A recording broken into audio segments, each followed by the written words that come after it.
મિત્રો, ન્યૂઝ 7 ઇન્ડિયામાં આપ સૌનું હાર્દિક સ્વાગત છે। અમદાવાદના અકસ્માતના સીસીટીવી આવ્યા સામે જુઓ, બસ અને કાર વચ્ચેની જોરદાર ટક્કર, રફતાર ક્યાં સુધી કોઈનો જીવ લે છે। આજે ફરી એકવાર અકસ્માત સર્જાયો। નોકરી ધંધે નીકળેલા લોકોએ ટીએસ બસની રાહ જોઈ રહ્યા હતા। બસની પાછળ ઘૂસી જાય છે સ્પીડમાં આવતી એક કાર।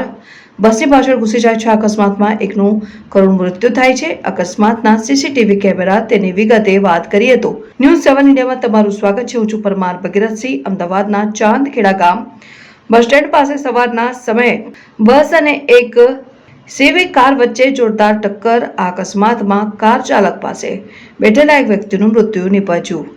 કાર ચાલક અને બસમાં પેસેન્જર ન ચડતા ઇજાગ્રસ્ત થયા છે। કારની ટક્કરે આવેલી જોરદાર હતી ને કે બસ 10 ફૂટ આગળ ધકેલાઈ ગઈ હતી ને દારૂની બોટલ પણ ફૂટેલી મળી આવેલ હોવાનું જાણવા મળ્યું છે। અકસ્માતના સીસીટીવી ફૂટેજ પણ સામે આવ્યા છે। પેસેન્જરને લેતી બસ પાછળ કેવી કાર ઘૂસી જાય છે। કારની એટલી સ્પીડ હતી કે બસને પાછળથી ટક્કર મારી તો 10 ફૂટ સુધી આગળ ધકેલાઈ ગઈ હતી। કારમાં 2 વ્યક્તિ ફસાઈ ગયા। પૈકી જીવિત વ્યક્તિને બહાર કાઢવા કટર અને ફાયર બ્રિગેડની મદદ લેવામાં આવી હતી। હાલ આ લોકો ત્યાંથી આવતા હોય કોણ હતા તેની તપાસ ચાલી રહી છે। Bureau chief Parmar Bhagirathsinh, news 7 India.